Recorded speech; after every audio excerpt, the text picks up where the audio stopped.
War of the Worlds by H. G. Wells. No one would have believed in the last years of the 19th century that this world was being watched keenly and closely by intelligences greater than man's and yet as mortal as his own, that as men busied themselves about their various concerns, they were being scrutinized and studied perhaps almost as narrowly as a man with a microscope might scrutinize the transient creatures that swarm and multiply in a drop of water. With infinite complacency, men went to and fro over this globe about their little affairs, serene in their assurance of their empire over matter. It is possible that the infusoria under the microscope do the same. No one gave a thought to the older worlds of space as sources of human danger, or thought of them only to dismiss the idea of life upon them as impossible or improbable. It is curious to recall some of the mental habits of those departed days. At most, terrestrial men fancied that there might be other men upon Mars, perhaps inferior to themselves and ready to welcome a missionary enterprise. The planet Mars, I scarcely need to remind the reader, revolves about the sun at a mean distance of 140 million miles, and the light and heat it receives from the sun is barely half of that received by this world. It must be, if the nebular hypothesis has any truth, older than our world, and long before this earth ceased to be molten, life upon its surface must have begun its course. The fact that it is scarcely 1/7 of the volume of the earth must have accelerated its cooling to the temperature at which life could begin. It has air and water and all that is necessary for the support of animated existence.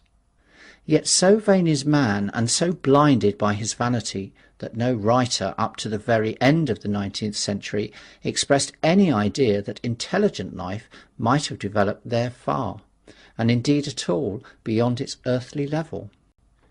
The secular cooling that must some day overtake our planet has already gone far indeed with our neighbour. Its physical condition is still largely a mystery, but we know now that even in its equatorial region the midday temperature barely approaches that of our coldest winter.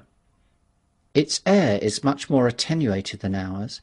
Its oceans have shrunk until they cover but 1/3 of its surface, and as its slow seasons change, huge snowcaps gather and melt about either pole and periodically inundate its temperate zones.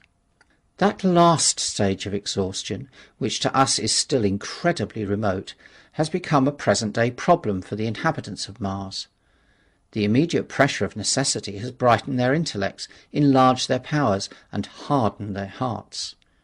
And looking across space with instruments and intelligences such as we have scarcely dreamed of, they see, at its nearest distance only 35 million of miles sunward of them, a morning star of hope, our own warmer planet, green with vegetation and grey with water, with a cloudy atmosphere eloquent of fertility, with glimpses through its drifting cloud wisps of broad stretches of populous country and narrow, navy-crowded seas.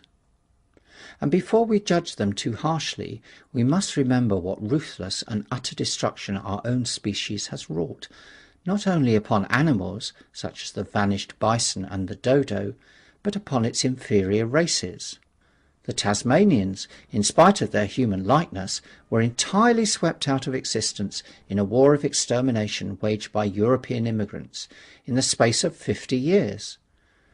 Are we such apostles of mercy as to complain if the Martians warred in the same spirit? The Martians seem to have calculated their descent with amazing subtlety. Their mathematical learning is evident.